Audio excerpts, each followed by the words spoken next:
অনেকে অক্সালেটযুক্ত খাবার নিয়ে খুব বিব্রত থাকেন, ক্যালসিয়াম অক্সালেট স্টোন যাতে ফর্ম না করে কিডনিতে।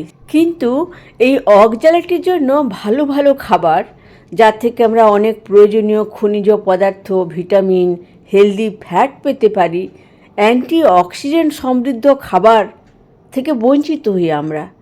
এই যে দেখুন এখানে কাঠবাদাম, পালং শাক, বিট, টমেটো, চিনেবাদাম, হলুদ ইত্যাদি অ্যান্টিঅক্সিডেন্ট সমৃদ্ধ খাবার আমরা খেতে পারি না, ফলে আমরা অনেকগুলো পুষ্টিগুণ থেকে বঞ্চিত হই। এই কতগুলো নিয়ম আমরা যদি ফলো করি তাহলে আমাদের কিন্তু ক্যালসিয়াম অক্সালেট স্টোন ফর্ম করবে না কিডনিতে। এই তিনটে রুল যদি আমরা ফলো করি, প্রথমত আমরা পর্যাপ্ত জল পান করব।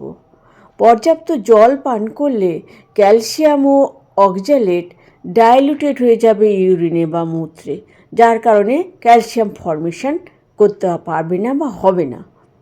দ্বিতীয়ত, গবেষণায় দেখা গেছে সিট্রেট বা সাইট্রেট জাতীয় ফল যেমন লেবু, কমলা লেবু, টমেটো ইত্যাদিতে প্রচুর পরিমাণে সিট্রেট থাকে এবং অ্যান্টিঅক্সিডেন্ট সমৃদ্ধ, অনেক উপকারে আসে আমাদের। এগুলো আমাদের কিডনি স্টোন প্রতিরোধ করতেও প্রভূত সহায়তা করে। আমরা যদি অক্সালেটযুক্ত খাবার খাওয়ার আগে পরে আমরা এই লেবু, কমলা লেবু বা খাদ্যের সঙ্গে রান্নার সময় আমরা যদি টমেটো ইত্যাদি মিশিয়ে খাই, তাহলে কিন্তু আমাদের কিডনিতে এই ক্যালসিয়াম অক্সালেট স্টোন ফর্ম করবে না। এবং সবথেকে গুরুত্বপূর্ণ হলো ক্যালসিয়াম পর্যাপ্ত পরিমাণ খেতে হবে। অনেকে ক্যালসিয়াম খান না ক্যালসিয়াম অক্সালেট ফর্ম হবে বলে, কিন্তু তাতে ক্যালসিয়াম অক্সালেট স্টোন বাড়ে।